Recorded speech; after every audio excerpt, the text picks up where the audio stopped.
Bonjour à tous et bienvenue dans 100% Mobilité, votre émission dédiée 100% au déplacement. Alors à pied, en trottinette, en bus, en tramway, en covoiturage. Voici un coup de projecteur sur les mobilités du quotidien et de demain. Allez, 100% Mobilité, c'est maintenant.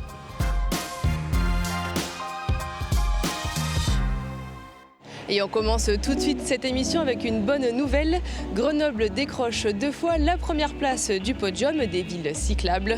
En effet, lors de son 20e congrès qui se tenait à Bordeaux le 6 février dernier, la Fédération des usagers de la bicyclette a dévoilé les résultats de son baromètre des villes cyclables de France. Grenoble a reçu le prix de la ville la plus cyclable et le prix de la meilleure progression en matière de cyclabilité pour une ville de 100 000 à 200 000 habitants. Alors ce qu'il faut savoir, c'est que 85% des répondants du baromètre ont estimé que la situation des cyclistes s'était améliorée depuis 2 ans à Grenoble. Ils ont aussi noté qu'un grand nombre de rues en sens unique ont été ouvertes à double sens pour les vélos et qu'il était désormais plus facile de trouver un magasin ou un atelier de réparation de vélos sur le territoire. Télé Grenoble est allé à votre rencontre. J'ai toujours utilisé le vélo aux alentours de Grenoble, sur les différentes communes et sur Grenoble même. Oui, c'est le moyen de locomotion que j'emploie pour aller au travail, et puis, principalement pour aller au travail. Toutes mes activités, je les fais en vélo, au maximum. Et j'ai vu que depuis pas mal d'années, ça s'était bien arrangé, que maintenant on arrivait à bien circuler. J'habite le centre-ville et en fait, quand je me rends à mon travail, j'y vais à vélo. Donc j'ai un gain de temps considérable et puis surtout, je me prends pas la tête dans ma voiture. Et je me suis dit que tout ce qui est à moins de 3-4 km, quand j'ai le temps, j'y vais en vélo. C'est plus agréable, c'est plus pratique. Au quotidien, pour le travail, c'est plus compliqué. Il y a énormément d'efforts qui ont été faits pour la circulation des cyclistes, avec néanmoins encore quelques rues qui sont un petit peu dangereuses. Beaucoup de petites rues dans le centre-ville de Grenoble où vous devez rouler à contresens. Vous avez les voitures qui arrivent en face. Donc vous servez un peu de cobaye pour arrêter les voitures, quoi. C'est génial, notamment cette avenue là, c'est surtout les vélos, puis dans un petit coin les voitures et les bus, et c'est bien comme ça que je vois un centre-ville. C'est formidable parce que j'ai fait des manifestations au début que je suis arrivé à Grenoble avec le maire Hubert Dubedou. Et déjà le samedi on faisait des manifs à vélo pour avoir des pistes. C'est rapide, c'est pratique, c'est écolo. Vive le vélo, vive Grenoble, et que ça qu'il y ait de plus en plus de pistes, c'est super bien.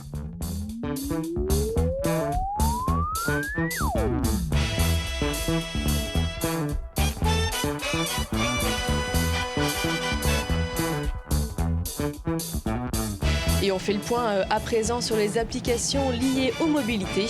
En ce début d'année, 2 nouveautés. L'application M remplace l'application Métro Mobilité. C'est un portail numérique informatif qui propose des solutions pour aller d'un point A à un point B, avec des idées de covoiturage, de transport collectif, de parcours à vélo. Bref, des solutions sur les différents réseaux de transport présents sur le territoire. Autre application, Pass Mobilité, qui succède au Tag and Pass, avec les mêmes fonctionnalités, mais avec surtout une nouveauté. Le titre Grand Grenoble qui permet maintenant de voyager pendant 1h30 sur les réseaux de la métropole grenobloise, du Grésivaudan et du Pays Voironnais pour 3,80 € avec 2 correspondances maximum.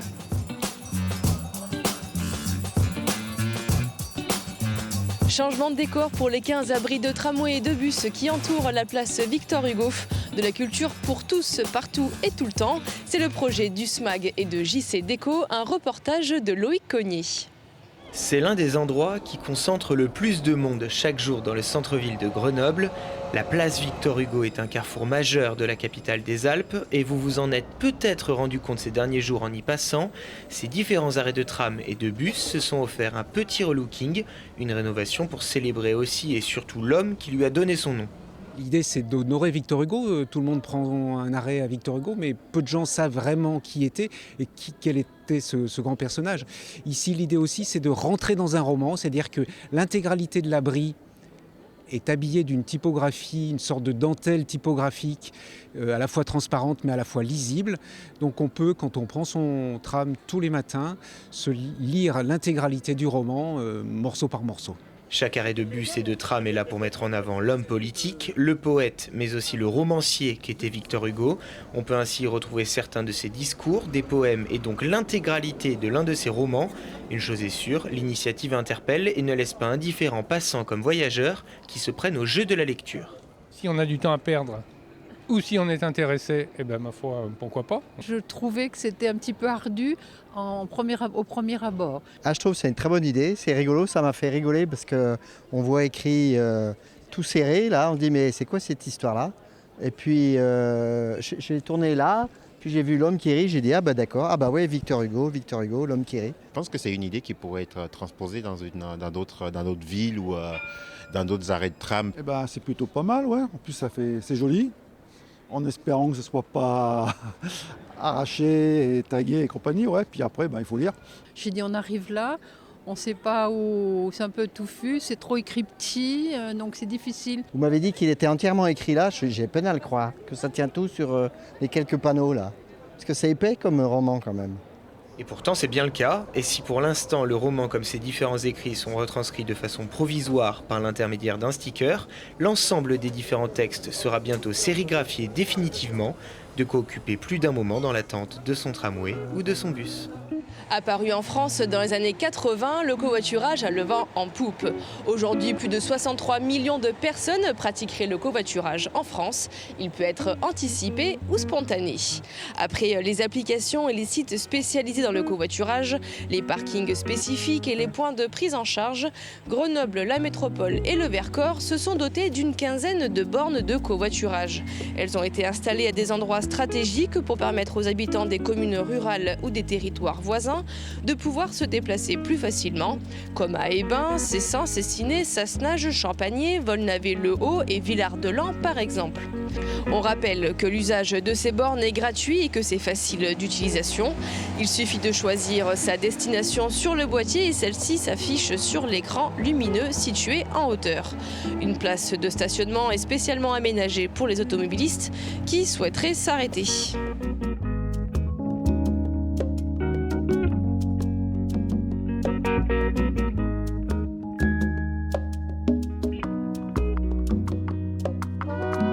Et puis on souhaite la bienvenue aux 7 nouveaux bus 100% électriques Aptis d'Alstom qui viennent compléter la flotte du SMAG. Ils sont made in France.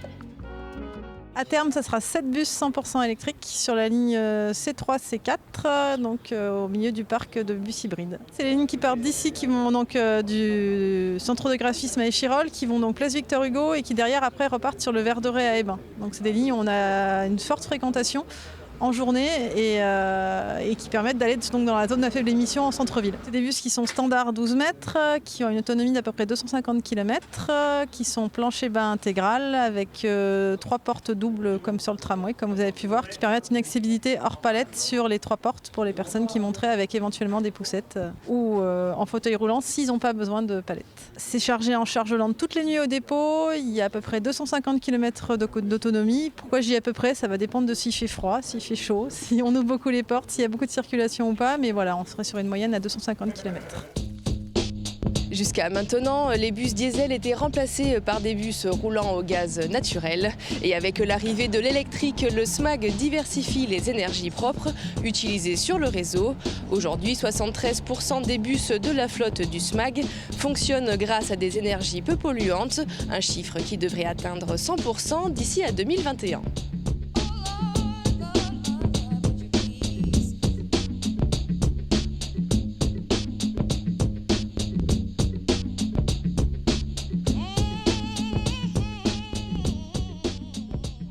Avis au fondu de la pédale, il est maintenant possible de griller certains feux rouges en toute légalité.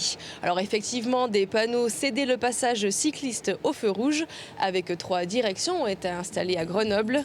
De la même manière que les flèches orange clignotantes qui permettent aux voitures de tourner à droite au feu rouge, ces petits panneaux permettent de franchir certains feux rouges après avoir cédé le passage aux piétons et aux engagés sur la voie transversale bien sûr.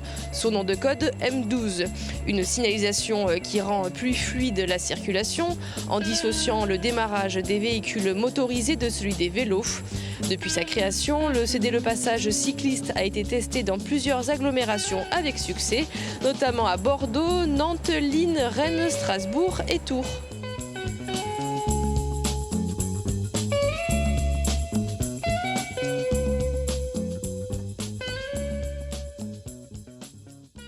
Encore une bonne nouvelle, mais cette fois-ci pour les amoureux du vélo jaune. Dès le printemps prochain, le service métro vélo sera disponible dans le Grésivaudan. Les locations s'effectueront dans 3 lieux distincts. À l'agence mobilité M de Crolles, à Pontcharrat et à Montbonneau-Saint-Martin. Est prévu également 2 consignes à vélo collectives de 20 places sur le pôle d'échange de Montbonneau près de l'eau et un service mini-box. Et pour info, depuis début mars, il est possible de souscrire votre abonnement métro vélo en ligne.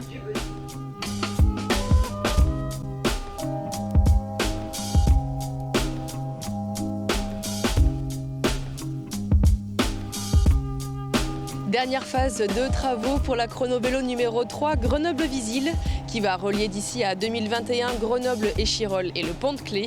Cet axe desservira le 2e pôle d'emploi de la métropole Échirolles qui comptabilisera d'ici quelques mois 38 km de réseau cyclable, une aubaine pour le maire. Ça veut dire que de Pont-de-Clé au centre de Grenoble, on pourra être relié par une ligne chrono-vélo qui va nous servir en même temps à relier les autres voies vélo qui existent sur la ville. Il y en a 34 km de voies vélo et de pouvoir, je dirais, petit à petit rendre plus cohérents les déplacements en vélo sur la ville d'Échirolles.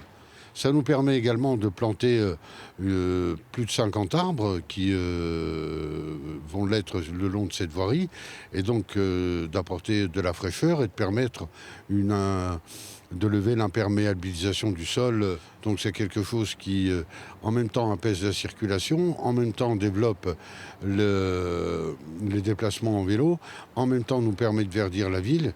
Et je crois que c'est ce qui était attendu par les habitants. Télé Grenoble vous accompagne dans vos déplacements avec ce jeu parrainé par le SMAG. 2 passes famille sont à gagner ici tous les mois. Un pass famille est un ticket valable pendant une journée pour une famille de 2 à 5 personnes, circulant obligatoirement ensemble. Pour gagner, il vous suffit de répondre à cette question. À ce jour, combien de stations et de bornes de recharge électrique sont réparties sur les communes de Grenoble, Échirolles, Giers, Saint-Martin-d'Air, Cessiné et La Tronche? Réponse 1, 25 stations et 38 bornes. Réponse 2, 35 stations et 48 bornes. Vous avez jusqu'au 31 mars pour répondre à cette question par email à jeu.smag@telegrenoble.net. Un gagnant sera tiré au sort le 31 mars parmi les bonnes réponses et il sera informé par email. C'est la fin de 100% mobilité. Merci à tous de nous avoir suivis. Rendez-vous le mois prochain. Salut!